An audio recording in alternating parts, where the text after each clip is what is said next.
Perkenalkan diri, nama saya Anugrah Rizky Hermawan, beserta latar CPNS 2026. Di sini saya akan menjelaskan tentang apa yang saya dapat dari modul 2 dan agenda 1 tentang konflik kepentingan dan analisis isu. Kita mulai dari konflik kepentingan. Konflik kepentingan adalah kondisi di mana seorang ASN memiliki kepentingan pribadi yang dapat mempengaruhi pelaksanaan tugas dan pengambilan keputusan. Kepentingan ini bisa berupa keuntungan pribadi, keluarga, atau kelompok tertentu. Mengapa konflik kepentingan berbahaya? Karena konflik kepentingan dapat menurunkan objektivitas, merusak integritas, dan bahkan menjadi pintu masuk terjadinya korupsi. Konflik kepentingan sendiri terbagi menjadi 2 jenis. Yang pertama itu konflik kepentingan aktual, yaitu yang sudah benar-benar terjadi. Yang kedua itu konflik kepentingan potensial, yaitu konflik yang belum terjadi, tetapi berpotensi muncul di masa depan.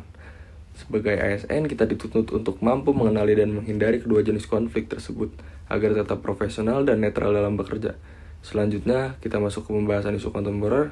Isu kontemporer adalah berbagai permasalahan yang sedang hangat terjadi dan menjadi perhatian masyarakat.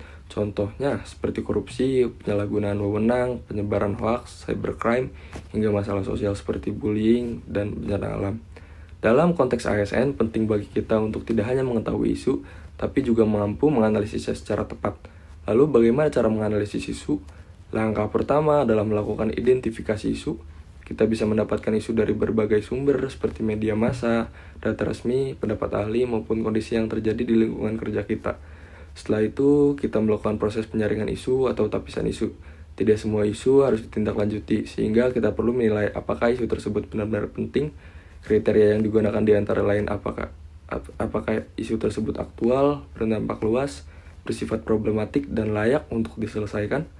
Selanjutnya, kita bisa menggunakan metode USC, yaitu melihat tingkat urgensi, seriousness atau tingkat keseriusan, dan growth atau potensi perkembangan isu tersebut. Dengan metode ini, kita bisa menentukan prioritas isu mana yang harus segera ditangani. Kemudian, untuk mencari akar permasalahan, kita dapat menggunakan fishbone diagram. Metode ini membantu kita mengidentifikasi penyebab utama dari suatu masalah secara sistematis. Selain itu, kita juga bisa menggunakan analisis SWOT, yaitu dengan melihat kekuatan, kelemahan, peluang, dan ancaman yang berkaitan dengan isu tersebut. Setelah akar masalah ditemukan, langkah berikutnya adalah menentukan solusi. Dalam tahap ini, kita dapat menggunakan berbagai metode untuk memilih alternatif solusi terbaik yang paling efektif dan efisien.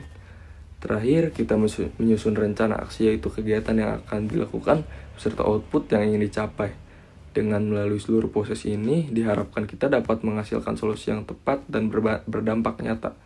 Sebagai penutup, pemahaman tentang konflik kepentingan dan kemampuan dalam menganalisis isu sangat penting bagi ASN.